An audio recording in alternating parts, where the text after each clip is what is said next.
Let's see. Hi, I'm Gordon Nishanov. I'm a developer in the Visual C++ team, and I work on the design and standardization of coroutines, most efficient, most scalable, most adaptable coroutines of any programming language in existence. And hello. So this is how you used to write "Hello World" today in C++ 11 and C++ 98. Now this is, and by the way, this is version of the presentation I did at CPPCon 2015. So if you attended there, I apologize. If you haven't, then here we go. So hello world. Now, if we get coroutines in C++ 17, then we will write hello world something like this. Okay, I need an extra header here. Experimental, say, generator. Okay. So instead of hello world, I will write from some hello coroutine, I will pass hello world, and then I do a put char. And what is left is to write the hello itself. Oh, it's easy. So I'll say hello, it will take char p, and inside I'm going just to loop through that string that was passed to me. Whenever I find a character, I will yield it. Okay, let's see if it works. So Control F5, 1 and 2, and aha, hello world. But how does it actually work? Let's see, put a breakpoint here, put a breakpoint here. So we will start our routine, we'll call hello. Now we see we're in the middle of the hello at the yield point. Now we're just about to yield the next character. I'll press F5, and I'm in the main, and character is H. Now I'm going back, and I'm here, and I'm back. So coroutines is the function that can resume its execution and suspend its execution somewhere in the middle. And there are points marked with yield and await keywords, which allows a function to suspend itself and then return back. And let's just add one more, because we want a new line. Okay, good. So now we are hello world. Great. So these are coroutines. Now, they are actually quite old. Yes. So 1958 is where coroutines were first mentioned, and how they came about. Well, imagine that you are in the year of 1958. So you take your favorite program in probably COBOL, put a deck of cards. Now it's hello world in COBOL. You know, it's easy. Now you pass it to the most advanced 12-path COBOL compiler. Now path is actually quite expensive, because when your main program calls basic symbol reducer, which is like I guess the lexer we call now, well, it will read that from the tape. It will read the punch cards and output intermediate result of the pass on a punch tape. And then lexer returns back to the main program. Now this guy calls the next pass, and it keeps going, reads it, outputs the next one, and in about 12 passes you will get the result that you wanted, the actual compiled program. And a bunch of tapes that you no longer need on the bottom pile. Now, this was considered state-of-the-art compiler, because some computer scientists back then believed that it is impossible to write a single pass compiler by humans, because the logic of jumping from the middle of the, say, name reducer and going back to symbol reducer to get the next character was too much for humans to handle. So they were thinking of doing compiler generators, but until they get compiler generators, you had to write passes by hand, and you had to have a lot of those tapes. Now, one guy thought that this is insane. It is insane when routine A want to pass, and that guy was Melvin Conway, want to pass a single character, a token, to routine B, it has to use this expensive piece of machinery. So he thought, what if we can raise the level of the abstraction of a routine a little bit? And he called that coroutine, so that we can actually output a value from coroutine A, it gets into coroutine B, and then when this guy wants the next one, it'll ask for it, and it will resume the A from the point where it was yielding the token back. So essentially, it is something that I showed in the beginning. So the model he had was actually, there was one more guy, Joel Erdwin, who also invented coroutines, but he never published, so his name was forgotten. We only know Melvin Conway. And essentially, if we examine what subroutines are, what functions are, and we'll have these funny symbols in circles. The first circle is what a function does to itself, and then the next circle is what it does to another function. So for example, here, main program calls basic symbol reducer. So the main program is suspended at that point, and then it activates a different subroutine. So SA is a call operation. It suspends the current function, activates another one. And then when the function reaches the end, it can yield back to the guy that called it and resume it from that point on. But it can only happen at the end of the function. So Conway thought, what if I can mix those circles a little bit? What if I add an operation which suspends a function and then yields back to its caller, but it will do it before the function terminates, before it ends? And so he was able to rewrite the Cabal compiler from 12 pass to 1 pass, and it would look something like this. So basic name reducer would be activated. It suspends itself and activates the basic, symbol reducer. And that guy starts running and then yields a character. That gets back to the name reducer. It resumes from that point on, and it keeps working. So using coroutines, Conway was able to achieve something that was thought impossible, to make a one-pass compiler that doesn't have to emit heaps and heaps of tape when it compiles.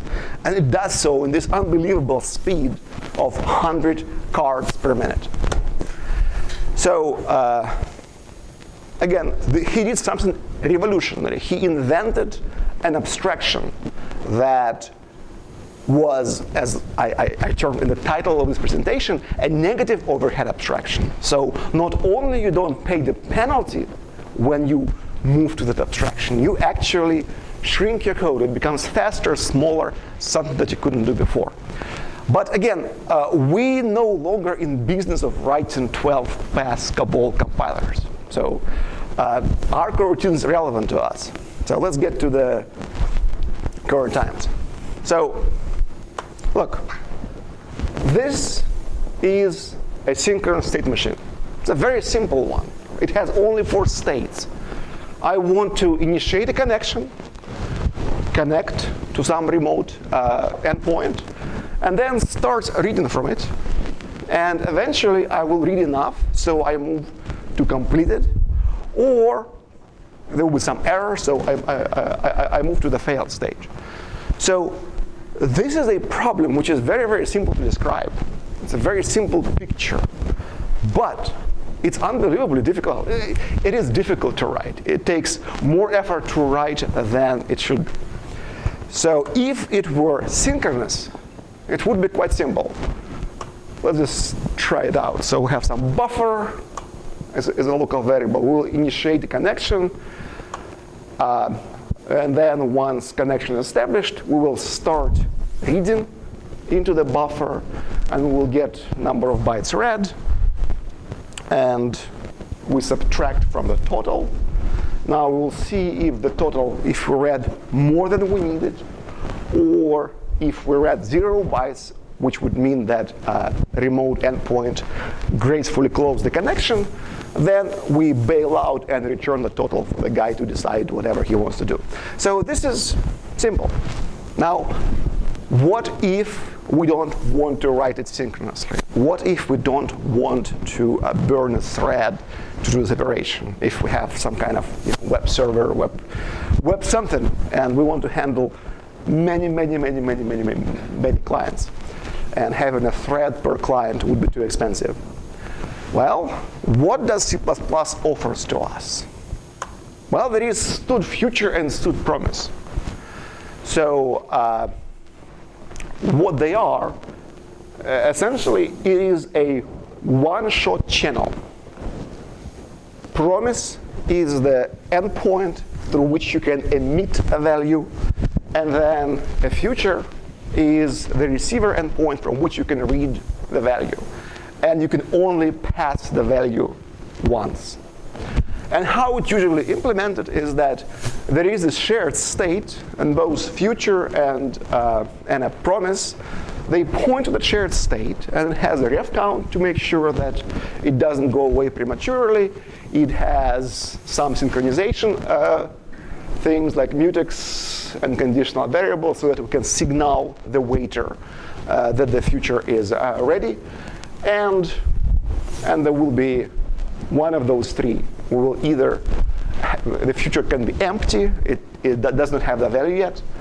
It might have a value t when the value has arrived, or it can have an exception pointer if there is some error. So this future is useless for asynchronous programming. So, well, it's getting fixed. So we'll have the proposal and actually technical specification for C++ that allows you to specify a callback so that when the future is ready, it can call you back. Before, you only had blocking operations, wait or get. So you say call wait, and then you're stuck there waiting for the value. With .then, it becomes very, very simple. So let's try to write TCP reader using .then. I see some of you smiling. Okay. So first of all, well, we cannot put the state on the stack of a function, right? It cannot be local because we want that activity to go asynchronously, and we don't want to block the thread. So we must allocate that stack on the heap. So whatever we used to have back in our synchronous version, it becomes a part of the shared state that we have to put on the heap. It'll have a buffer, total, essentially everything that used to be local variable in the previous example goes into that state structure. Now, we will initiate a connection. In .then, we need to say what should happen when connection is established, or when we fail to establish a connection. So in .then, for example, we can write a lambda in which we'll capture the state because we need to refer to it. And in .then, as the parameter to a lambda, you get a ready future. So the future what you get here, it already completed, and you can just get the value out of it. And this is also how you handle errors, because when you say .get on a future which has an error, it will throw that exception in your face. So now, after we establish a connection, we would like to start a loop, right? We were reading the byte from the connection in a loop. Well, there is no easy way to do it with .then. We have to have a helper function. Let's call it do while. So it's a helper function which takes a stood function which will return a future of bool, and it will also return a future of void. So what it will do, it will execute the body in a loop, and the body needs to return a future of bool, and when the body is done, when one iteration of the loop is done, it will complete the future either with true or false. If it completes the future with true, it means we need one more iteration. If it completes with false, then we're done. So this is a little helper function. Okay, we're not done yet. So now we call this do while, and we give the body of the loop. So now, connection completed. We're checking whether number of bytes we need to read is less or equal than 0. And if so, we will return a ready future. Make ready future is part of the proposal, part of the technical specification for concurrency, which makes a future which is already completed. So I'm here I'm saying that, look, no more, we no longer need to execute the body of the future. So make ready future false. Otherwise, initiate read from that connection asynchronously, and then, right here, and then we will need to consume the result. We'll get a future with number of bytes read. We will subtract. First, we will see whether we didn't read anything. It means connection was closed. So we will return make ready future false, meaning do not execute the body of the loop anymore. Otherwise, we will subtract number of bytes read and say, please execute the body of the loop again. So how comfortable do you feel writing this code? Like, I know there was a post from Facebook. They really enjoy writing those lambdas. So no volunteers? I need a volunteer, somebody who say that I want to write code like that. Oh, excellent. Thank you so much. Thank you, Walter. You have that in D, right? Dot then. The idea, that's why I did. Oh, okay. Well, good then, excellent. I need a volunteer because actually this program has a bug. So I would like you to find it. And my point here is that not only this code is difficult to read, difficult to write, it's also very difficult to maintain. Moreover, I will tell you what the bug is. The bug here is that we forget something. So you see, the previous function returns you future void, but we just want to return total. Just like add extra return. That's all I need. Let's go and fix it. Okay, too much, fast.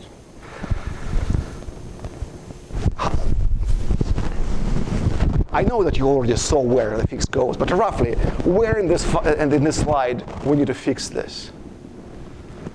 Okay, it goes somewhere here. We need to modify the result of some dot then. We need to add one more dot then to it, because we need to say that after this whole thing is done, then we need to return the total. And also, as an exercise, tries to guess what to put here. You need to figure out what is the result of the future of whatever we did dot then. And the answer is this one. So the point of this exercise is that this is the horrible way of writing asynchronous code. Instead, if you don't have coroutines, do what other people are doing. If you have a state machine, write it as a state machine. It will be maybe slightly more code, but it will be more readable and maintainable. So here I am just trying to implement very straightforward state machine. For every transition, for every arrow here, I will make a member function. And this whole TCP reader becomes essentially a state machine with the little member function that drives the state. So it will have onConnect, onRead, onError, onComplete. And then we'll go inside. And for example, TCP reader start, it will make this state machine with a total. Then it needs to connect the state machine completion with the result. So we will extract the future from the promise. Then we initiate a connection. And usually, and here I'm using the API, which is similar to, say, Boost as.io, which is state-of-the-art networking library, which goes through the standardization in the community too. Essentially, we need to, as a callback, to do what to do when the connection succeeds or fails. And in this case, it's a very small lambda that will simply forward it to the onConnect member function. And there is pre-release. It's just to make sure that if an exception is thrown, ownership of this memory is either, if everything was great, nothing threw an exception. At this point, we release this unique pointer because the memory is owned by the asynchronous activity. If there were any exceptions, then this pre-release will not get executed, and the memory will be freed because of unique pointer still owns it. Now, on connect, it'll be very simple. We will check if the error code has some error. In this case, we'll transition to an error state. Otherwise, we will get the connection, new connection passed to us as an argument, and we will move it into the state of the state machine. And then we will initiate the read again. Actually, it's the first time. And pass the lambda that will simply forward it to the onRead. And onRead will have the very similar structure. If there is an error, transition to onError. Otherwise, subtract total. If we read enough, go to complete. Otherwise, initiate read again. And finally, onError, just forward the errors through the future, and done is the name of the promise connected to the future that we returned in the very beginning. And on complete, we will return essentially the value. So, okay, to do this little diagram, we had to do 3 slides worth of code. And this is a very simple state machine. Imagine that it's much, much, much bigger. So can we do better? The answer is yes. Because look, synchronous code was simple. It was very straightforward. It fits on one slide. OK. Now, with coroutines, we can do it nearly as simple. Because we just need to say that we return not an int, but a future of int. It doesn't have to return a future. It just has to return some type which can represent an idea that the value is not there yet. And then we mark every point where we would like to suspend a coroutine so that it can be resumed later when the asynchronous activity is done. And this is it. So here you go. But what about perf? How much do we pay for that syntactic sugar? So let's evaluate on this laptop. And we will see how big is the size of the binary produced and how many megabytes per second we can push through. OK, so first column, fantastic, 495 megabytes per second. 1.3 times better than the next one, 380. And the rightmost column is the most horrible, it's 0. Now, size-wise, again, the first column is better, 25, 30, and 9. You know, at least the rightmost column beats us on the size. So what are the columns? That's the hello world in the beginning we had. So yes, it doesn't transmit any bytes, but it's very small. Actually, it's embarrassing that our hello world takes 9 kilobytes. But you know, we will improve. We will improve. But I didn't dig down deeper to see why it's so big. This is handcrafted state machine. It actually results in a bigger executable, and it runs slower than the coroutine we just had. So coroutine is an example of a negative overhead abstraction, just like before, just like in the year 1958, where moving to coroutines, we got something which was thought difficult to achieve. Similarly, switching to coroutines not only makes your code smaller, about 1/3 smaller, it also runs faster. Why? What's going on? Well, let's dig deeper. So far, yeah, we agreed that it's smaller, about 3 times smaller in this example, to represent a state machine as a coroutine. But if we look, what is the abstraction machinery we build up to connect whatever we write here to the OS level, it's actually bigger in the traditional C++ libraries than in coroutines. By the way, are there any questions at this point? Okay. So how do we map high-level calls to OS APIs? So this is what we write in our handcrafted state machine. That is done the right way, not the .then way, the good way. Okay, that's how it looks. It has a buffer size and then the arbitrary function object as the last parameter. But what does OS expect? So say on Windows, we'll have WSA receive, and it wants some kind of pointer to an overlap structure that has to be stable in memory for the duration of the asynchronous operation. In POSIX, they have many different flavors of async stuff, but one of them is AIO POSIX APIs, and they have a similar concept, is that they have to be this AICO control block or something, whatever this AICBB stands for. It has to be stable in memory for the duration of the synchronous operation. So how do we match them up? How will we map it? Well, usually what happens is that we will make a single heap allocation that will combine overlap structure, say, that OS needs, and the function object that was passed to us as a parameter. So it becomes one big allocation. Then we pass to the low-level API a pointer to the very beginning, because it wants overlap. So here we go. And then when it calls us back, we know, okay, they gave us overlap, OS gave us an overlap structure. We will jump back to this point, and now we can call the function object. So, and this is a very straightforward way of doing it. If you have more sophisticated library like Boost ASIO, you will see there is way more machinery to make it more efficient with custom allocators. But overall idea here is similar. So what I need to do, I need to have this base class to which I will glue later a function object. So I will have this abstract invoke, virtual destructor, and then whenever OS calls me back and gives me completion packet, I will cast myself from the from the whatever OS I see in context into overlap base, and then do a virtual call and pass the parameters. So what is left for us?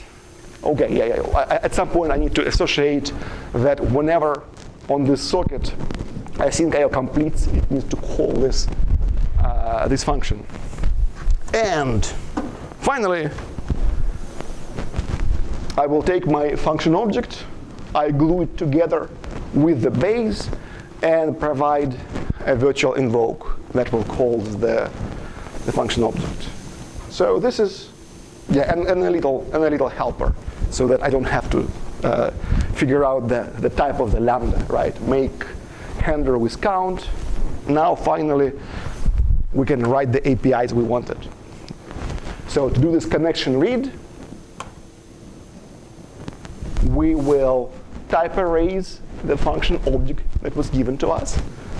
And then in this read, it takes an overlapped, essentially pointer O. It calls a low-level API receive, pass the overlapped, and then if there was an error, and the error is not IO pending, then we will report an error. Otherwise, we're good. We'll launch successfully an API. So this is roughly what we need to do to map a high-level C++ call to a low-level OS C API. So this is the abstraction penalty. This is essentially what is required to get from what you have, say, in Boost ASIO down to OS level. So let's do the same exercise for coroutines. So what happens when we say await connection read? Okay, so await expects not a particular type. It expects a type that satisfies a waitable concept. And awaitable concept is a conceptual future. It's not a concrete type. It's just an idea of what future is. So, and what future represents? Future is a container of value that can represent a temporal aspect that the value could not be there yet. So a vector is a normal container. You put value, it's always there, or you get rid of it, it's not there. Future is a container of a single value, but the value might not be there yet. In this case, present is here, value is already arrived, or the value could be in the future. So we need some predicate so that we can decide whether value is there or not. And essentially, you have to provide a wait-ready call, which maps a future to a Boolean saying whether whether the future is ready or not.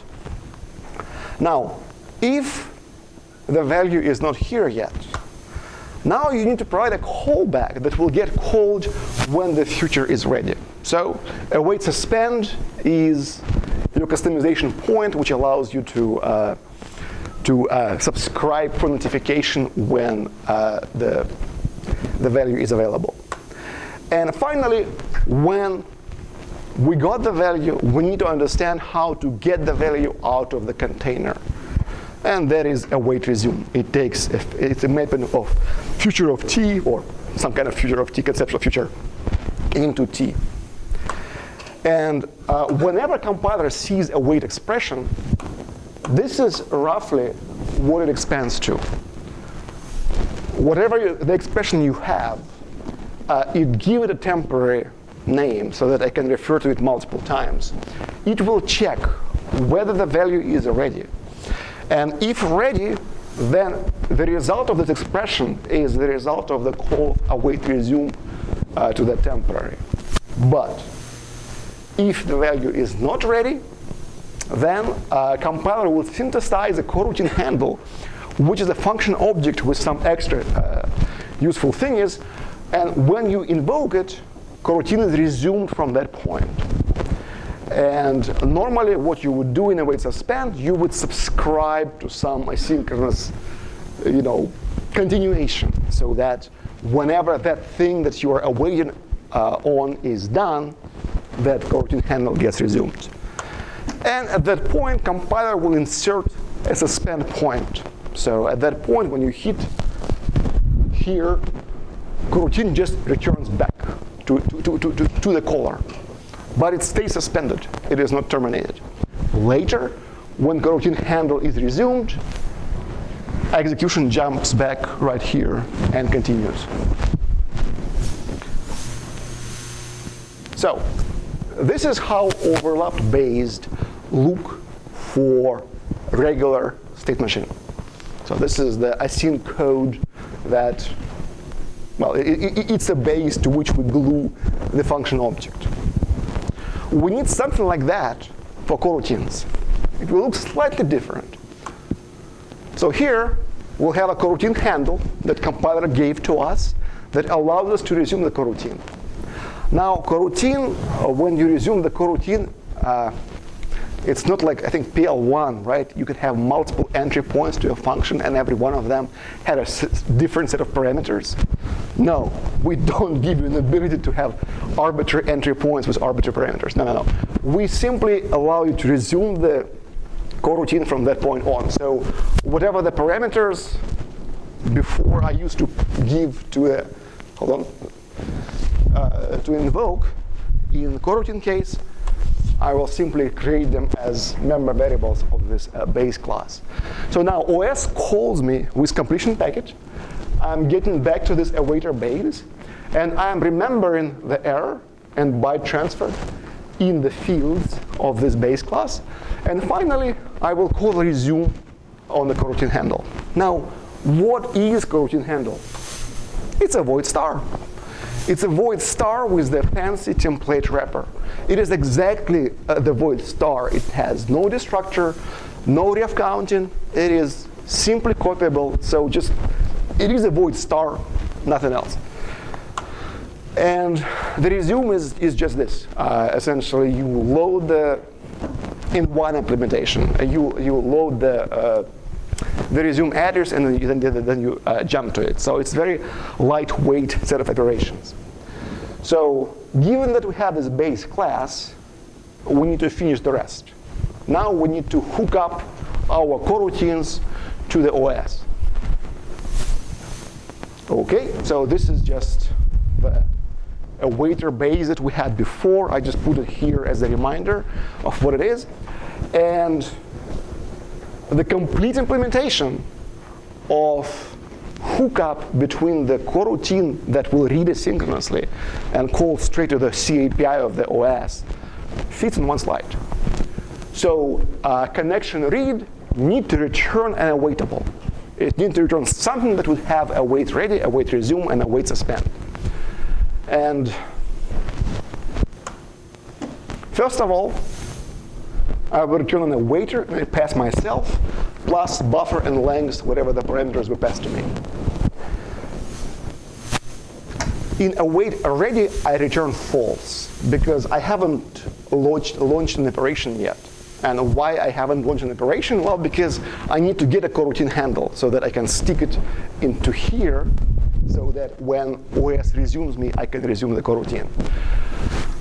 Now, what do I do in await suspend? Compiler gave me this coroutine handle. I will stash it here and call the low-level API receive and pass myself as the last parameter, because this derives from eventually OS contexts they overlapped on Windows. And if the error returned was not IO pending, I will just throw. Otherwise, coroutine is suspended and is waiting for the OS to complete the call. Then OS calls the complete callback. We remember the error and number of bytes transferred, and we will resume the coroutine. At that point, compiler will call await resume. It will check whether we had an error, and if so, we will throw it. Otherwise, we will return number of bytes, and this is the result of the await expression. So here in one slide, we mapped await to the OS. Now, notice there is no virtual functions. There is no heap allocations. Unlike the previous example where in traditional libraries, for every time you do an async operation, you must allocate this little combination of overlap and a function object on the heap, because it has to be stable. In the coroutine case, this whole awaiter doesn't have to be separately allocated, because it actually a temporary on the coroutine frame, but coroutine is suspended. It doesn't go anywhere. So coroutines allow you to eliminate allocations which you normally would have to do in traditional programming. So essentially, in the previous two slides, we just written an expansion of this line. And moreover, because it's a plain structure that we returned that is a temporary, after inlining, it becomes straight call to the OS. So let's see. Let's compare. I'm trying to dig in to see can we make better either side. Maybe we can improve the state machine or the coroutine. So shape is actually very, very similar. Most of the time, both programs spend in the socket send and socket receive. There is a little bit of malloc in the traditional state machine, but it is relatively small, so it doesn't contribute much. So it seems like the savings of not allocating is not giving us much. But if we dig more, we will discover that in this particular benchmark, which is very, very simple, I have a single connection reader, single server, server 1 connection. Actually, 50% of the I/O completes synchronously, and 50% completes asynchronously. And for normal server applications, it is fine. Even if your I/O completed synchronously, you still would like it to go through normal asynchronous path. And that is the default behavior, say, on Windows. Whenever you have the synchronous completion, you will still get a callback. So you have to go and set special flag on a handle to be able to bypass posting a synchronous notification that I/O completed synchronously. So let's try to take advantage of synchronous completions. So we set this flag on the handle, on the socket handle, and now socket receive can give us error success. In that case, if it gave us error success and we set that flag, nobody will call us back. So one way to deal with that is just to remove this if error. Because now I just want to say, look, if it is an error or it is success, I will just invoke. So this is our first attempt at taking advantage of synchronous completions. Anybody sees a problem with that?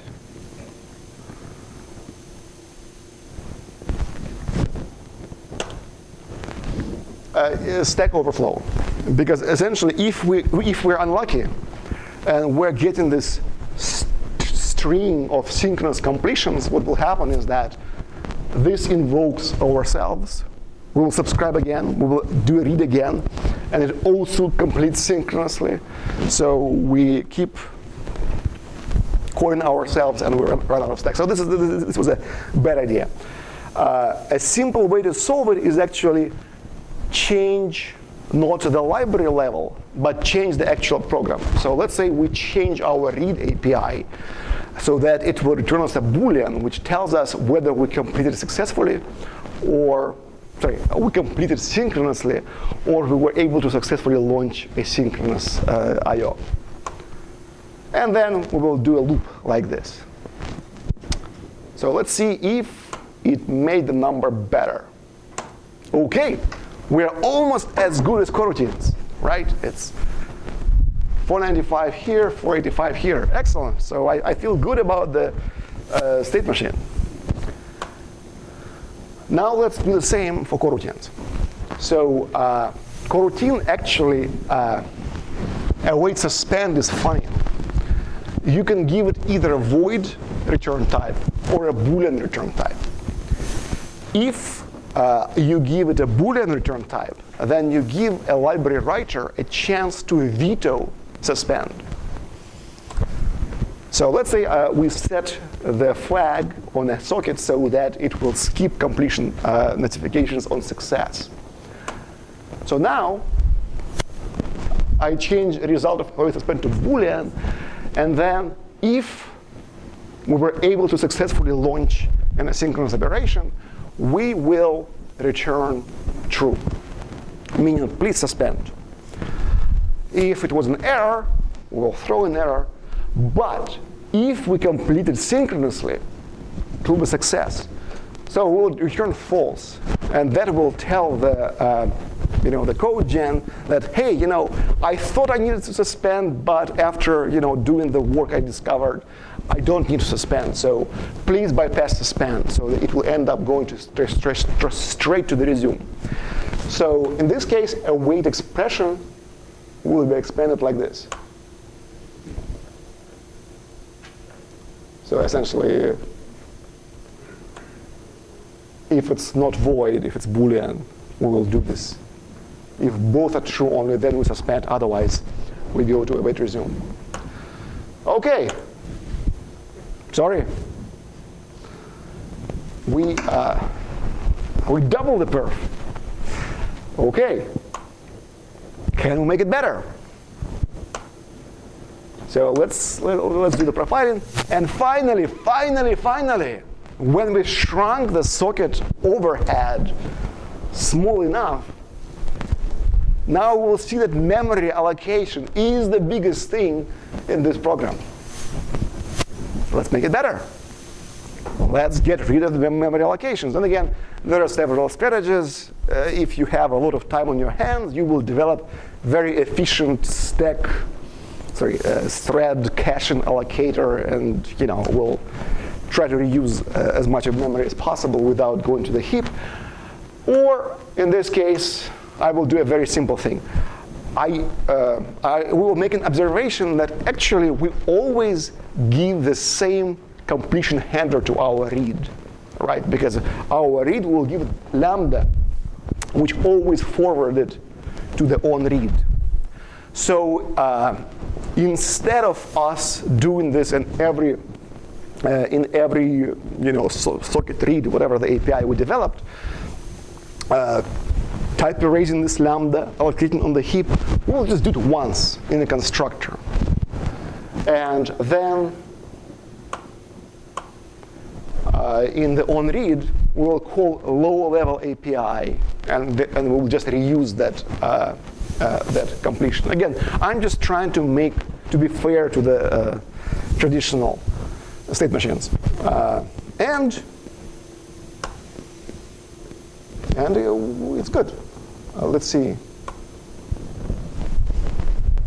690, 28, but still, we're not getting to the coroutine level. Coroutines execute less code. So no wonder that they're popular, because if you can see that now we have them in Python, in Hack, in Dart, in C#, and roughly with the same syntax, and now we hopefully will get them in C++ 17. But coroutines in C++ are different than coroutines in any other language that is listed here. Because coroutines in C++ are done as generalized function. It is not a one-off funny artifact with special rules. No. In our case, coroutine is just a function that has a weight and yield and maybe a both. Then when we give it to compiler, compiler will give us either a task-like thingy if it has an await, or some monadic strange beast. If you know Haskell, you know what it is. I don't, but some people say that it's good. So, or if we have yield, it will be a generator, like in the beginning. If you have both, it's a funny beast. It's a synchronous generator, which allows you to suspend the guy who pulls and then resume it whenever it's done. And finally, plain old function, if you have neither of them. Now, how, say, Bjarne Strostrup, who actually is somewhat in favor of this proposal, how he doesn't object to all that complexity? Easy, because compiler doesn't care about all the right-hand side. Because with coroutines, it is all defined in the library. So there are two concepts. One is awaitable, and we looked at it in the very beginning. And another is coroutine promise, and we haven't looked at it today, but you can see other presentations of coroutines that go there into the details. And when you combine those two, you will get this. So coroutines are customizable. You invent what is the meaning of the coroutine. In the current proposal, we only provide the language changes, and then you can make whatever you want with them. And another thing which is different with C++ coroutines are the design principles that guided us, working on that proposal. First of all, coroutines have to be scalable to billions of concurrent coroutines. So we're not saying like, 10 to 10 probably, 10,000. No. We're stating you can have 1 billion coroutines. It's a very small overhead. Moreover, resume and suspend operation should be comparable to a function call overhead. And if coroutine is inlined, then it's like inlined. The function call overhead is not there at all. They should be able to interact with existing facilities with no overhead. For For example, I showed that we can call C APIs directly. There is no restrictions on what you can call. And also from the outside, coroutine is a normal function. You can put coroutine at the DLL binary, boundary, ABI boundary. Coroutine is indistinguishable from any other function if you look from the outside. It's just a function that returns you this result, whatever it is. The fact that it's implemented by suspending in the middle is invisible to you. Moreover, in version 1 of your software, you can use normal function. Version 2, you switch to coroutines. Version 3, for some reason, you went back. Nobody will notice. They're open-ended. We specifically didn't want to tie coroutines to any particular library, because scenarios where you can use coroutines they vary. Some people want to use coroutines in a driver. People cannot agree, on executors, what is the best. So we completely not participate. We withdrawn coroutines from that whole struggle. We support anything. We just give you the tools to a library writer to explain the semantic of the coroutine. We don't require futures. We don't require .then, whatever you want. And we just showed in the previous slides how you can await on straight call to API to OS. Oh, and finally, again, because one of the design targets were game developers and kernel mode development, we did not want to tie coroutines to exceptions. So if you want to use exceptions, you can use exceptions, but coroutines by themselves do not require them. And yeah, coroutines, negative overhead abstraction. So it's currently working through the standardization committee, may get to 17. Experimental implementation is in VS 2015 RTM, and a better version in update 1, even better version in update 2. We have coroutines in Clang in progress there.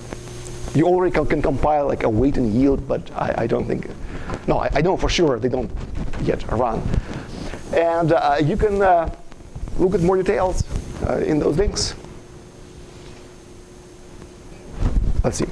Oh, yes, and many people worked on coroutines. I am just walking around and bragging about them. Do you have any questions? Yes, Bartosz. Well, and this is good work. And it's getting closer. Can you do 1 billion coroutines in Haskell? I'm just, please continue with your question. I'm sorry. No, I mean, Haskell has different requirements.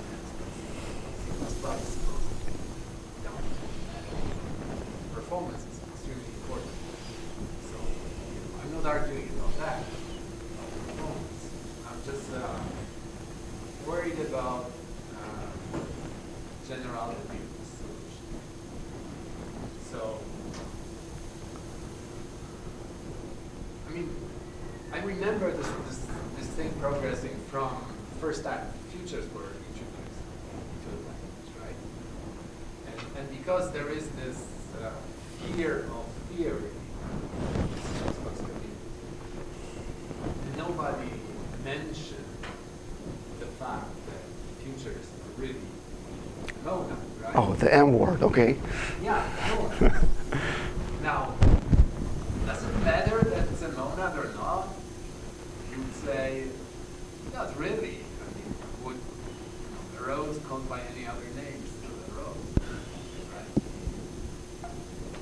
But there was this basic problem that once you realize that it's a monad, then you know that your basic operations are supposed to be bind and return in Haskell language, right?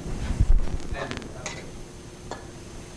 bind would correspond to what now you call bend, and return to make ready future, right? So nobody thought about it. And the first release of futures was crippled, right? It was totally crippled, unusable, because you actually had to block in order to get the value. You could not just continue your calculation and set up the whole stack of things to do, right? You had to block. And that like totally kills the idea of futures being composable, right? So like in Haskell, people constantly think about, are things composable? How do we compose them? This is why monad was invented, so that we can compose things other than, you know, calling one function and passing the result to another function.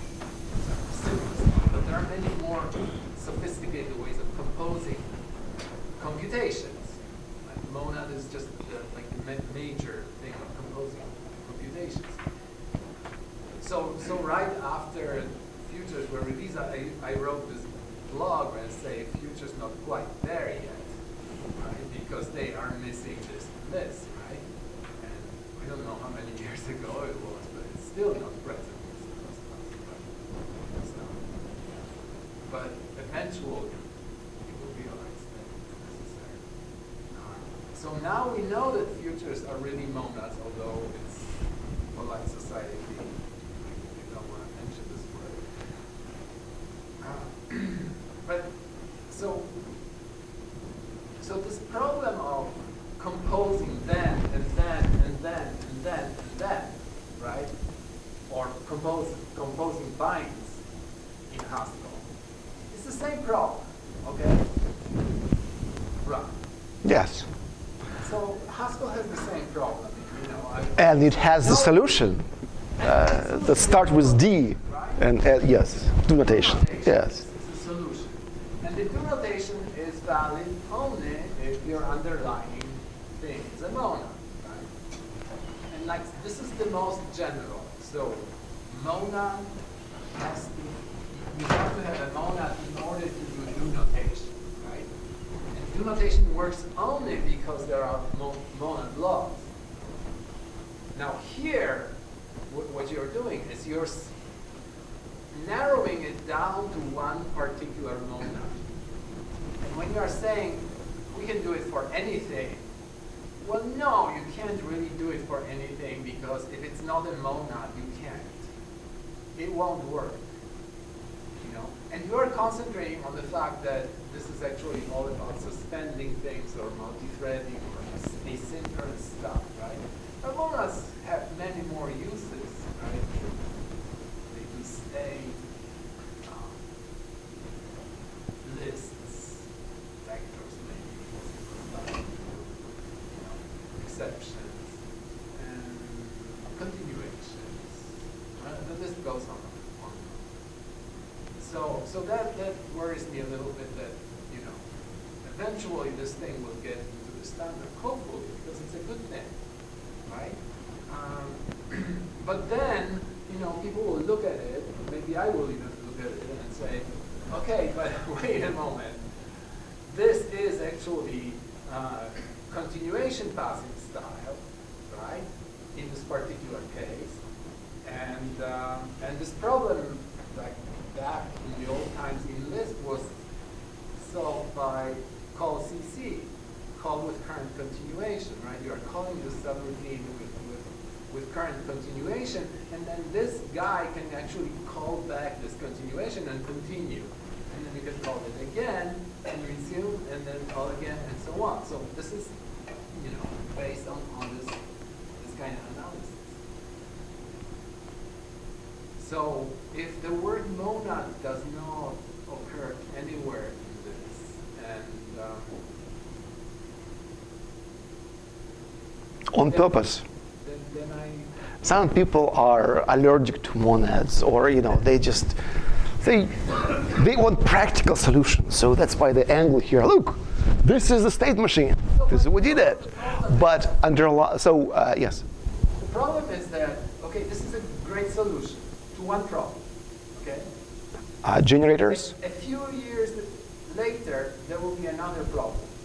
And some other people will propose to the committee, we have a solution. It's sort of like this, but different. Okay, so you'll have to learn a completely different library. Then 5 years later, somebody else will say, we have solved this other problem, yet another problem, and so on. We have a solution. It's kind of like this, but not really. Okay, and the things will get repeating itself over and over again. And what's happening to C++, it's gaining this tremendous complexity, because instead of providing generic solutions, abstract solutions, C++ is focused very narrowly on one problem at a time. And the same types of problems are solved using different means, different notation, different syntax. Exceptions have a special syntax, whereas they don't have to. I mean, if you have monads, you can have exceptions as a library, right? You can use do notation to propagate errors. Yes, you can. Errors, right? Yes. And so on. So, like, if Google doesn't like using exceptions in their code, maybe they should be using, the do notation or coroutines with different monads. Yes. So let's see. I looked at Haskell. I tried initially to morph it to be more like Haskell. But the issue is, because of statefulness, because of destructors, because of the state of the function is mutable, I cannot execute continuation more than once and remain sane. So essentially, the limitation here, and that what affects the design, is that the coroutine handle I gave to you, you can only call it once to either continue or to destroy the coroutine. You cannot keep calling it, because as soon as you call it once, then it passed through the code. It altered the state. It maybe run destructors. It's very difficult to understand, to give a semantic of what to do when you code the second time. In Haskell, it's nice. There is no state. There is a lot of state in Haskell, but it's hidden from you. I mean, Yes. So eventually this stuff works. So the design surface I had to work with put some constraint. And even though I wished I could get to the full power of Haskell monads, that's what I get. At least it's not tied to any particular library type. You can do, as I said, generators, tasks, asynchronous generators. You can do expected optional with some tweaks, but they are coming to be more efficient, and maybe more. But it cannot do things like list monad. You cannot call it more than one. Okay. If you really want, you can call it more than once. I will not guarantee you that it will make sense beyond a trivial program which change no state. I understand that this is much more difficult in C++. You have to do implementation. It's semantic, like because Haskell, I can in the you are forbidden from using mutation. You are forbidden. Exactly, because for the compiler, I can chop the function at every await, at every backward arrow, whatever the notation. I can chop up the function and even give you the parameters to pass into the next half. But what do I do about destructors, about constructors that will run? All of those mutations that will be happening there, if you call them more than once, it becomes very difficult. So that's why I would think that if you want to do something similar in C++, you actually have to come up with a new extended theory behind what functional programming does, so that you have to incorporate all these things from functional programming into narrative programming. no, Can you help? Anybody can work.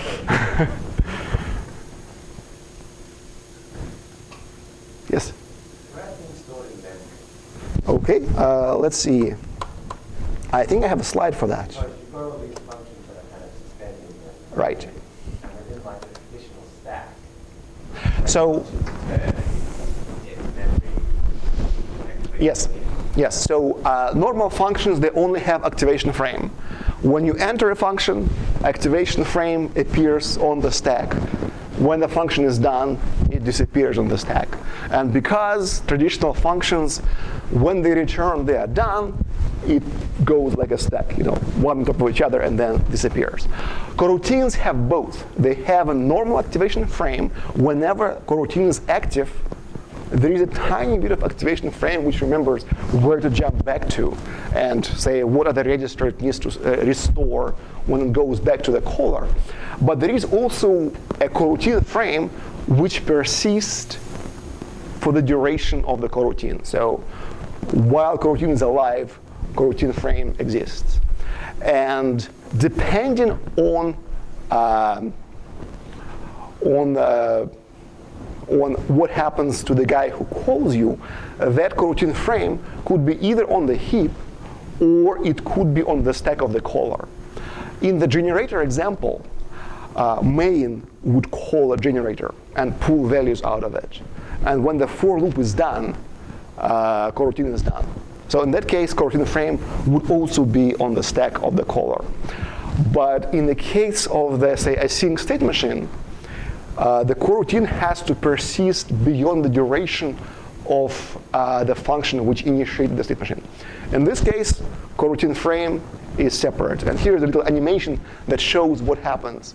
So we call the coroutine, stuff gets put onto the stack, getting saved, and then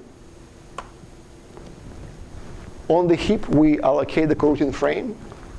When it's suspend, it's saved whatever register it needs to save. And yes, it remembered something else.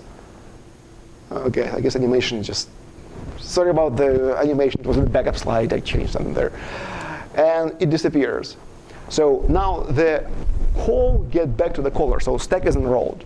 But the coroutine frame remains so that whenever you resume it can get back to it and restore it and starts working. So essentially, yes, coroutine has two frames. One activation frame on the stack, which is only there when coroutine is actively running. When coroutine is suspended, its state is off to the side on the heap, or sometimes on the stack, but it still persists.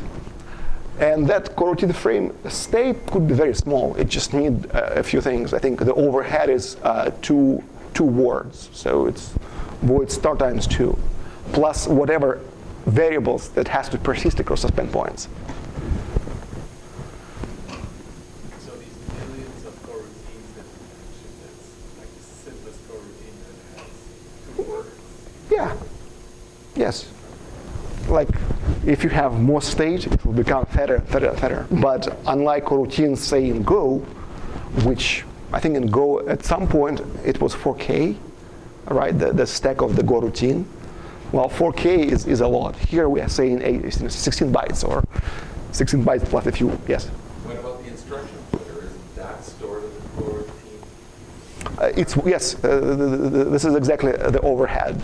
So in one of those two things, yes. You need more than just the instruction. So there is an instruction pointer, and there is, say, a resume address associated with the coroutine, and this is the minimal state that you can have.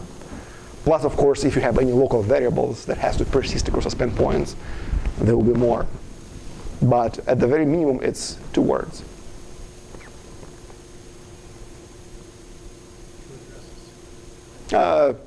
Yeah, 2 machine words. Size thing is. So 2 64-bit words. Yeah.